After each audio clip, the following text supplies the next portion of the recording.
BD Law, o podcast sobre desenvolvimento de negócios no mercado jurídico. Este podcast conta com o apoio da CRWA, uma agência digital especialista em web design, e-commerce, websites e marketing digital.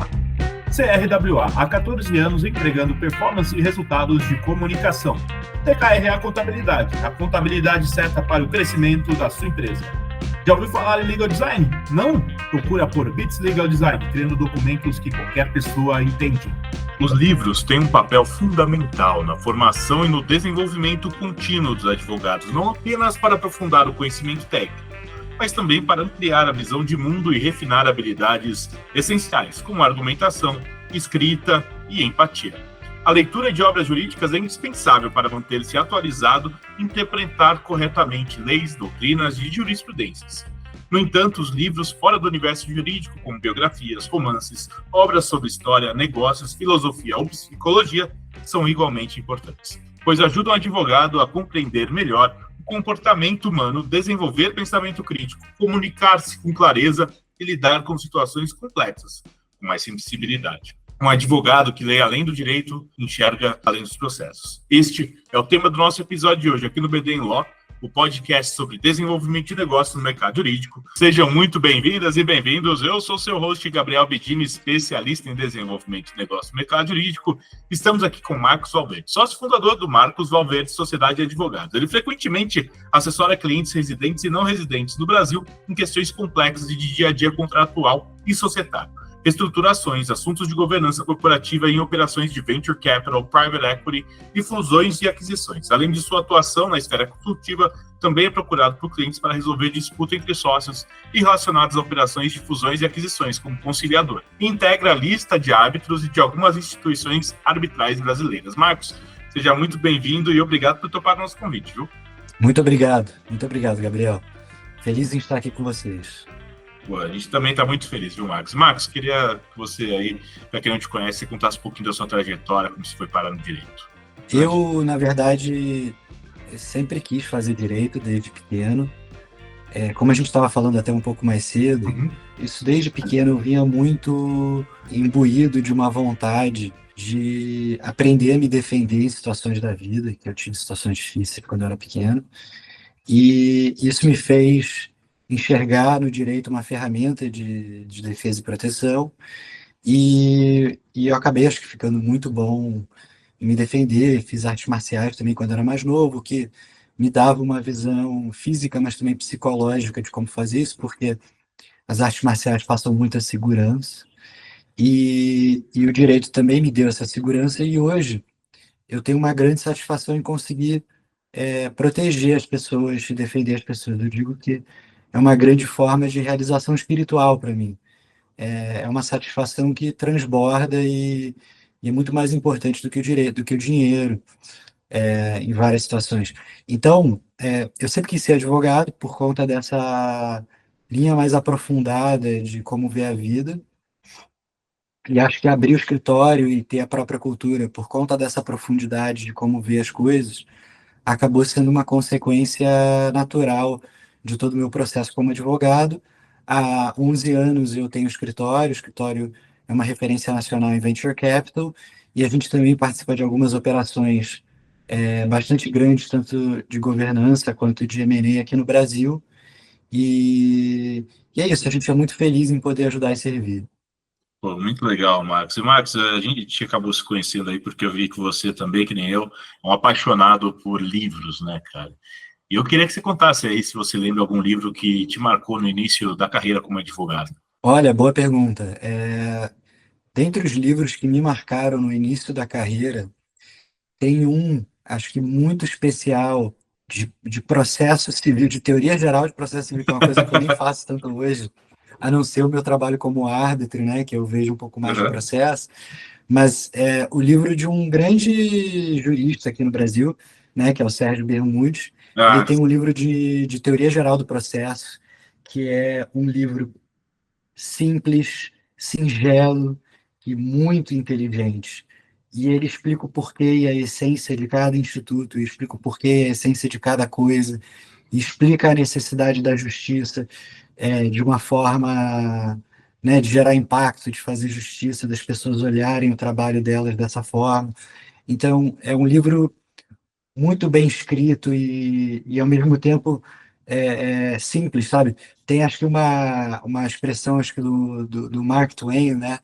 Que ele fala, eu escrevi uma carta longa porque eu não tive tempo de escrever uma carta curta, né? Ou seja, às vezes esses trabalhos de simplificação, transformar as coisas simples em singelas dessa maneira, né? É tão difícil que realmente o Sérgio Bermúdez ele fez um trabalho exemplar ali com aquele livro. E fora isso, eu gostava muito, muito, muito de ler sociologia. Então, livros que me marcaram, por exemplo, Foucault me marcou muito, tanto Vigiar e Punir quanto A Microfísica do Poder, Durkheim, Ciência Política, eu adorava ler Ciência Política, Tocqueville, então várias coisas me marcaram e engraçado que eram mais do lado sociológico, antropológico, ciência política, e dentro do direito o livro que mais marcou certamente no início da carreira foi o do Sérgio Bermudes. Ah, sensacional. O Sérgio Bermudes pô, cara, sensacional. E eu queria saber, Marcos, porque a gente estava conversando, né, no podcast, antes do podcast, e você me falou aí de como você tem tentado incentivar a galera do escritório a estudar, a estar sempre atento, e vocês montaram aí uma rotina de estudo. Eu sei que não é o objetivo aqui, porque a gente estava pensando em falar sobre isso, mas eu achei isso muito legal. Se você puder contar um pouquinho sobre isso. Uma das bases do que a gente faz aqui é que o escritório é um escritório boutique. E eu acho que as pessoas às vezes confundem escritório boutique com tamanho de escritório. Um escritório boutique, ele não necessariamente é um escritório pequeno, mas ele é um escritório que tende a fazer certas áreas, e não todas, de maneira muito aprofundada. E para a gente conquistar essa profundidade em tudo que a gente faz, um dos pilares, dois, né? Tem outros pilares, mas um dos pilares, um dos mais importantes, inclusive, é que todo mundo aqui tem a oportunidade e, ao mesmo tempo, a obrigação de estudar 1 hora por dia. Então, as pessoas, de um certo modo, são pagas para fazer isso. Que legal. E aí o que a gente faz é que a gente seleciona, a gente faz um mapeamento, a gente tem uma coisa que a gente chama de plano de ação, que é Hã? onde a gente mapeia a necessidade de desenvolvimento daquela pessoa ao longo de um semestre. Dentro desse mapeamento, a gente faz um mapeamento em conjunto, ou seja, tanto o líder quanto o liderado, dentro desse processo, decidem o que é um conteúdo relevante para aquela pessoa, considerando os desafios profissionais e os desafios pessoais daquela pessoa. Por exemplo, você eventualmente pode ter um advogado muito tímido, e você faz leituras que não têm nada a ver com direito, direcionadas para aquela pessoa. Então, a gente tenta adaptar esse modelo de estudo para todas as pessoas, para que elas consigam entregar um trabalho aprofundado para os clientes, né, dentro de um modelo boutique de atuação. E aí o que a gente faz é, todo mundo lê todo dia. No final da semana, a gente tem uma gestora administrativa que pergunta se todo mundo leu, que dias que leu, e se preencheu também, obviamente, o timesheet do escritório. E na segunda-feira é circulado um e-mail para todo mundo do escritório, que mostra quem leu e quem não leu. E aí você fala, poxa, mas é legal você ter essa informação e você submeter as pessoas a isso, mas eu também sou submetido a isso. Então, se em uma semana, por exemplo, eu li 3 e não 5 vezes, por questões diversas, o time vai ver e isso, de um certo modo, vai pegar um pouco mal para mim. Então, assim, parte do core do escritório, da essência do escritório, é a gente fazer isso e exatamente incentivar também o hábito do estudo. Puta, que legal, cara. Eu acho muito bacana isso. E tá colhendo fruto já? Você percebe que a galera tá engajando? Como que tá sendo isso, Marcos? Olha, eu acho que está engajando porque eu acho que fazer parte dessa cultura é algo que a gente seleciona desde o processo que a gente observa desde o processo de contratação. Então, na entrevista, a gente já vai mapear se a pessoa se submeteria ou não, se a pessoa. Porque ela tem que, de um certo modo, se submeter a um processo. É se submeter a um processo que eu acho que muitas vezes é melhor para ela do que outras dinâmicas de trabalho. Então, assim, isso gera um impacto quase que imediato. E eu posso falar mais sobre isso, mas Uhum, uma coisa que eu tento transmitir para os advogados é o seguinte, que dentro do direito, se você for ler, e aí dentro da minha rotina de leitura, obviamente, eu leio muita coisa de gestão de escritório de advocacia. E você pode dividir a atividade que você faz no dia a dia como advogado em duas grandes categorias. Você pode falar que uma parte da sua atividade dentro de um escritório de advocacia, aí tem as expressões em inglês, então me perdoa que eu vou usar expressões em inglês. Mas uma delas é asset milking, né? Que uhum, é uma atividade que só te suga, só tira o seu leite, né? uhum, Asset milking. Você tem as atividades que são asset milking, que normalmente são atividades que o advogado já está acostumado a fazer, logo ele faz rápido, ele faz essa atividade rápido e de maneira lucrativa para o escritório. uhum, Tá? Isso é bom para o escritório. Para a receita do escritório no curto prazo, isso é excelente, esse tipo de atividade. Só que você tem um outro tipo de atividade que a gente chama de asset building. O asset building são atividades que normalmente são difíceis para aquele advogado, dentro do nível de capacidade dele, só que eles são extremamente boas e valiosas para o desenvolvimento de carreira daquele advogado. Ou seja, não é tão bom no curto prazo para o escritório de advocacia, porque não gera rentabilidade. Eventualmente, você não pode transferir todas aquelas horas e cobrar do cliente, porque o advogado foi ineficiente, mas, ao mesmo tempo, o advogado está crescendo como profissional. Então, você, dentro de uma atividade profissional, você tem que ter um mosaico dessas atividades. E muitos escritórios hoje, porque eles têm uma facilidade de captação de talentos, eles focam no asset milking. E quem sobreviver, sobreviveu. isso E mesmo. aqui, só o fato de eu dar a leitura para eles diariamente já é uma atividade que funciona quase como um asset building para eles diariamente. Então, o advogado aqui, ele tende a se desenvolver muito mais rápido do que em outros ambientes e outros ecossistemas. Então, isso é uma coisa que traz motivação para o advogado.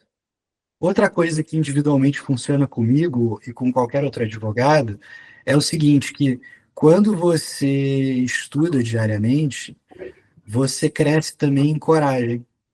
Tem mais Então, segurança do que está falando, né? você tem mais segurança do que você está falando. Então, por exemplo, ao mesmo tempo em que um advogado cresce em motivação, porque ele está se desenvolvendo, isso gera motivação dentro dele, ele cresce também em coragem.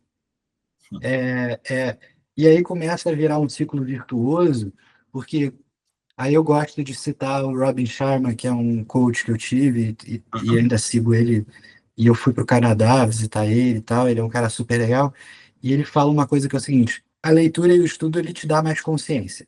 Então, com mais consciência, você consegue fazer melhores escolhas, é o que o Robin fala. Com mais consciência, você consegue fazer melhores escolhas. Uhum. Com melhores escolhas, você consegue ter melhores resultados. Então, eu acho que isso gera outro ciclo virtuoso para esse advogado, porque ele vai fazendo melhores escolhas, ele vai tendo melhores resultados, ele vai crescendo mais rápido, ele vai se motivando, ele vai ampliando a visão de mundo dele. Então, eu acho que tem que ter uma troca entre a sociedade de advogados e o advogado. E quando eu faço isso, eu consigo construir uma troca que ela é muito saudável para o advogado. Eu não estou só roubando o tempo dele e a vida dele para ganhar uma lucratividade de curto prazo. Eu estou construindo uma sociedade junto com ele, na medida em que eu vou desenvolvendo ele de forma profunda e real. Eu estou dando alguma coisa para a vida dele que tem substância, que eu não vou, eu não tô abusando do advogado que está aqui dentro. Eu, na verdade, estou dando para ele o máximo que eu posso dar. E eu espero Sensacional. que ele, vendo que esse ambiente é construído, que esse ambiente é saudável para ele, ele venha a proteger esse ambiente e venha a continuar nesse ambiente.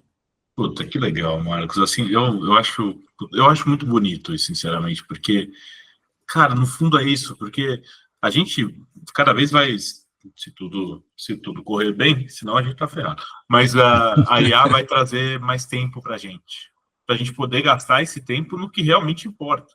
Não perder tempo no que não é o nosso propósito, né? Eu acho que isso você traz muito nessa conversa, fala sobre propósito aqui.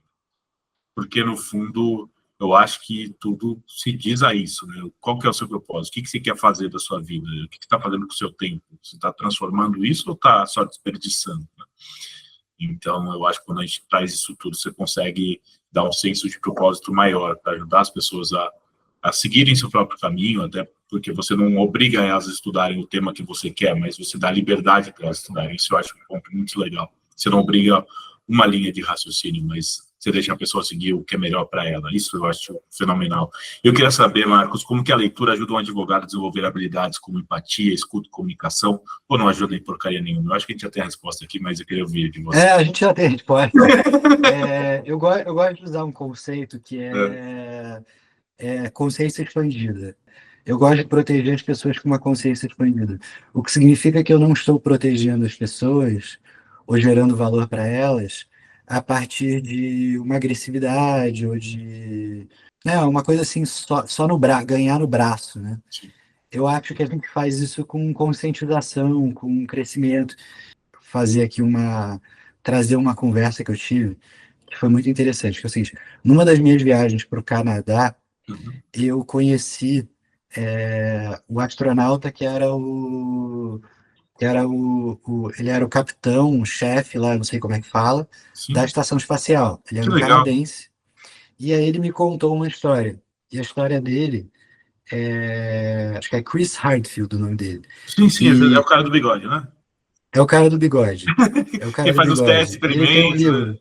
Sim, é muito legal. Tô louco Ele pra é ler muito esse legal, esse cara. Esse cara é demais. E aí, o que ele me falou? Ele falou o seguinte: eu comecei a minha carreira como piloto de caça na, sei lá, Marinha ou Aeronáutica canadense. E lá eu tinha, por exemplo, uma noção aproximada, mas não tão específica, sobre questões de, por exemplo, pressão atmosférica. E isso fazia com que eu tivesse a impressão de que tirar uma espaçonave do planeta era algo perigoso. E depois eu fui fazer o treinamento da NASA, e o meu grau de especificidade de conhecimento sobre pressão atmosférica evoluiu. E eu fiquei um cara mais específico sobre isso. E aí o que acontece? Eu comecei a ver que tirar uma espaçonave da Terra não era perigoso. Aí ele faz a piada: só não aceita erro. E na vida, é tudo um pouco assim. Se você tem 7 anos de idade, você vai dirigir um carro, você é perigoso, porque você não tem conhecimento específico suficiente, capacidade específica suficiente para fazer aquele trabalho. Mas se você tem 24 anos de idade, se você tem 18 anos de idade, você já consegue fazer isso com segurança. Aceita erro? Não, você não pode ir na contramão, né? Não aceita tanto erro assim. Mas você já está treinado num grau de especificidade para conseguir alcançar aquilo. E eu acho que na carreira de qualquer profissional vale a mesma coisa. Se você, por exemplo, quer ganhar mais empatia num processo de negociação, que foi o que você me falou, estude e aprenda coisas sobre, por exemplo, que te tragam empatia. Eventualmente, lê mais romance. Outra coisa que você pode fazer é ler livros de teoria de negociação, que trazem noções e conceitos muito importantes, como, por exemplo, para você ter um bom relacionamento, os livros de negociação, você vai no Getting to Yes, que é o primeiro livro mais básico de negociação, ele fala: não julgue. Então, assim, você tem que se despir, é quase um processo espiritual, você tem que se despir. Você tem que se despir dos seus julgamentos para poder ter mais empatia e para você poder fazer um trabalho melhor. Então, tudo isso vai te dando especificidade, vai te dando bagagem, vai te dando um arcabouço para você poder justamente conduzir um processo de negociação com mais empatia, que é uma coisa que o advogado precisa fazer com muita frequência. Então, eu acho que expande a tua visão, expande a tua consciência. A leitura ajuda basicamente no que você quiser, pode ser em questões técnicas, podem ser em questões de soft skills. É isso mesmo, mano. Você tá lembrando do William Henry, porque ele, você sabe que ele é corintiano, né? De Ele é como chama? corintiano. Corintiano, ele é casado com uma brasileira, por isso que eu sei. Eu não sabia que ele era casado com uma brasileira. Sim, eu tava conversando outro dia com o pessoal da GV lá, os caras falaram, não, pô, ele é casado com uma brasileira. Ele falou, sério? Eu falei, porra, sério, ele veio aí, não sei o que, total. E aí, daí também o William Henry foi, eu lembro do livro do Abílio, quem que escreveu? Da Cristiane Correia, que ela fala do começo do livro, ela já fala da briga da Cassino, né, da disputa lá, e que ele que foi, tava ajudando os caras ali a chegarem em comum acordo, né? Interessante, eu adoro essas coisas. E, Marco, perdão. Fala. Não, não, Que a fala. teoria de negociação é muito pouco estudada ainda no Brasil. Eu acho que, assim, se a gente pensar, óbvio que faculdades como GV, INSPER, trabalham bastante isso, mas eu Não, acho que é um skill set que o advogado ainda precisa aprender num nível muito aprofundado. Os advogados mais da velha guarda que fazem M&A não sabem muita coisa de teoria de negociação, não usam, e isso é uma pena, porque deixa muito valor na mesa. E eu acho que o caso do William Murray ajudar o Abílio Diniz foi um grandíssimo exemplo do poder da teoria de negociação. cara, e assim, todo mundo, né? Fora do mercado, a galera acha que não, tem a impressão de que advogado negocia bem. Cara, não negocia, não foi treinado para isso, a gente não foi treinado, isso que é oratório, sempre 300 vezes que a gente ouve o episódio, sabe que eu reclamo disso. Pô, a gente não tem oratório na faculdade, cara. É um absurdo, a gente não sabe como, como ter o básico de saber de negócio. Pô, você vai trabalhar com negócio, meu amigo, quer dizer, tudo bem, tem a parte da educação, não necessariamente você precisa trabalhar, mas você vai ser autônomo, você vai ter que ter um mínimo básico ali, cara. Então, e os livros te ajudam a chegar nisso, né, Marcos? Eu queria saber, a gente estava falando aí, você está treinando bem a galera aí do escritório e você está dando a oportunidade deles de poderem se desenvolver. Eu queria saber, na sua visão, que habilidade comportamental de liderança, também tanto os livros, mas os estudos de uma maneira geral, ajudam a desenvolver. Porque tem gente que acha, não, isso daí você só vai ali saber no dia a dia, só na prática. E talvez não seja só isso, né? Mas eu queria saber a sua visão. Liderança, esse é um tema que é muito interessante, porque também o pessoal mais da velha guarda Uhum. tem uma visão de que a liderança é algo, não sei se da velha guarda, mas eu acho que muita gente tem a visão de que a liderança. Estou generalizando, obviamente, Claro, óbvio que tem pessoas de faixa etárias e de experiência de vida diferente que eu aprendi isso, por exemplo, com uma pessoa que inclusive já faleceu quase com 90 anos. Mas eu acho que assim, as pessoas têm a visão de que a liderança é uma coisa que ou você nasce com ela ou você não tem, que ela não pode ser aprendida, né? E a verdade é que a liderança, entrou uma ligação, a liderança, a liderança é algo que é uma habilidade que ao longo da vida a gente pode estudar e desenvolver. E uma das grandes formas de trabalhar a liderança, e eu aprendi isso com um grande mestre que eu tive na vida, vou até citar ele aqui, claro. porque ele é um cara. Eu tive aula, quando eu estava nos Estados Unidos, Uhum. eu tive aula com um cara muito especial, que é o David Gray. Ele faleceu esse ano. Até uma boa homenagem a ele. Tá? David Gergen. O David Gergen, ele foi nada mais, nada menos que assessor de 4 presidentes americanos: o Ford, o Reagan, o Nixon e Cara, o Clinton. Então ele era basicamente o conselheiro de, né, digamos assim, o equivalente ao que a gente tem hoje aos imperadores da Roma antiga, né? uhum. Então ele era um cara, obviamente, com muito conhecimento e muita sabedoria.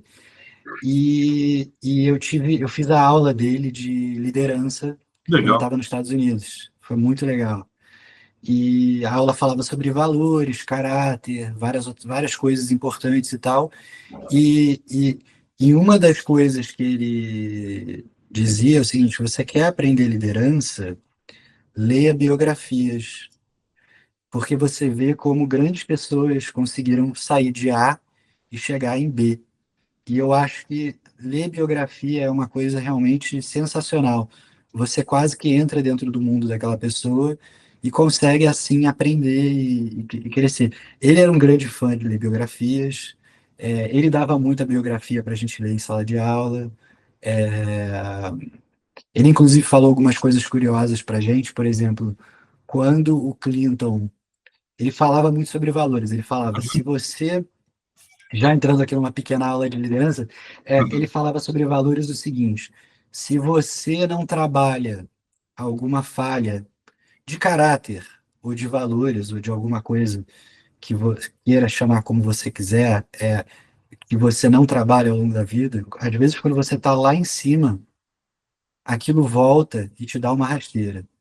Então, por exemplo, no caso do Bill Clinton, ele tinha um problema com questões com mulheres, né? Ele Uhum. tinha um problema. E aquilo voltou e pegou ele de jeito e ele teve que sair da presidência, né? E aí foi engraçado, porque ele contou uma história interna sobre o que aconteceu com Clinton naquela época. Porque Uhum. ele sofreu uma pressão, assim, cavalar, né, das pessoas e da mídia com relação ao que tinha acontecido. E ele foi pedir ajuda para o Nelson Mandela. Falou, o que que eu faço agora para conviver com toda essa pressão? E o Nelson Mandela é um cara que, poxa, ficou na cadeia há vários anos, foi humilhado, né, e saiu do outro lado como um vitorioso. E ele falou, leia a filosofia estoica. E aí o Clinton começou a ler mais, não sei se mais, o Clinton também é um cara muito inteligente, mas ele começou a ler mais filosofia estoica. Puta, que legal, Marcos. E aproveitando, que dica de biografia você daria aí para a galera ler? Olha, dica de biografia. Acho que é a autobiografia do Nelson Mandela, que ele é um cara extraordinário, é um advogado também, então, né, não advogou da forma que a gente advoga no dia a dia, na prática comercial, mas é um grande exemplo a ser seguido por todos nós. E o outro, eu vou trazer uma biografia de um congressista, se a gente pode chamar assim, né? Uhum. É, do século XVIII, se eu não me engano, vou falar besteira, do século XVIII, é, no Reino Unido, que foi o cara que ele é considerado um herói vivo na Inglaterra até hoje. O nome dele é William Wilberforce. Olha, essa. Hum. E o William Wilberforce, ele era um grande exemplo de resiliência. E eu acho que no quadro que a gente vive hoje na sociedade brasileira, política, ele talvez não seja um exemplo igual, mas assim, vários outros países viveram crises éticas e de crises diversas, né? E talvez uma das grandes crises que a humanidade tenha vivido tenha sido a escravidão, que era um dos mercados mais lucrativos do mundo, se Uhum. não mais, né? E a gente conseguiu, como humanidade, extinguir isso. E um dos grandes caras que fez isso foi o William Wilberforce. Ele era a grande força a favor da abolição da escravatura na Inglaterra, que era o maior mercado de compra e venda de escravos e o mercado mais lucrativo. Ele conseguiu acabar com o mercado. Eu não vou dizer como, porque estraga a Sim, história do não, vou ter livro, que ler agora, já mas, coloquei na minha lista. mas é, mas é, mas mas ele é um desses seres humanos que vem de tempos em tempos e a verdade é a seguinte, que ele deu muito com a cara na parede na vida dele. Uhum. Então ele era um grande exemplo ele era um cara muito eloquente e um grande exemplo de persistência e de perseverança. Então eu acho que a gente tem problemas no século XXI que para serem resolvidos vão exigir muita perseverança. Então, está aí um grande exemplo de perseverança que resolver um problema hoje seria quase como dizer que o mercado de combustíveis fósseis teria que acabar. É quase que a mesma coisa que você abolir a escravidão naquela época, né? Na verdade, não era a escravidão que ele aboliu o tráfico de escravos, né? Uhum. Tráfico global de escravos. Caramba, sensacional, Max. Max, o papo tá bom, mas eu queria agradecer aqui a sua presença e por ter compartilhado a sua experiência e conhecimento com a gente. Eu queria saber se você tem alguma mensagem final aí para a galera que está acompanhando e o contato para quem quiser conversar com você, saber mais aí dicas de livros, de estudo e conhecer mais sobre o seu trabalho. Ah, obrigado. Obrigado, Gabriel. Olha, eu acho que a mensagem final independente da situação que os advogados hoje estejam vivendo e quem estiver ouvindo isso, eu comecei o meu escritório do zero, sem um centavo. Eu não tinha dinheiro nenhum. Eu comecei da minha casa. e hoje a gente é referência nacional em Venture Capital. E uma das coisas que eu atribuo a isso, talvez uma das grandes coisas que eu atribuo a isso, foi esse hábito de estudo diário que me trouxe a possibilidade de construir coisas eu acho que muita coisa é a lente pela qual você vê. Você não enxerga a realidade como ela é, você enxerga a realidade com a lente que você construiu. E se você quiser melhorar essa lente para ter melhores resultados, é muito importante que você trabalhe a leitura. Então, eu acho que essa mensagem que eu dei, tipo, se vocês puderem adotar esse hábito, os estudos mais recentes mostram que levam 66 dias para você tornar um hábito mais fácil de fazer do que difícil de fazer. Ou seja, se você algum dia deixar de fazer, você, na verdade, vai se punir ou vai se sentir mal. É que nem se você deixasse de escovar o dente. Então, até quem quiser desenvolver hábito, ler um livro sobre desenvolvimento e hábito, tem um livro do James Clear chamado Atomic Habits. Esse livro é demais. O James Clear diz como você faz para botar o hábito que você quiser na sua vida. Então, use isso para botar a leitura. E quem quiser me achar, acho que a forma mais fácil de interagir comigo é pelo LinkedIn, Marcos Valverde. Meu nome é comum, né? Marcos.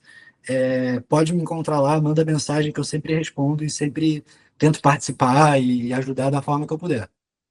Sensacional, Marcos. Muito obrigado.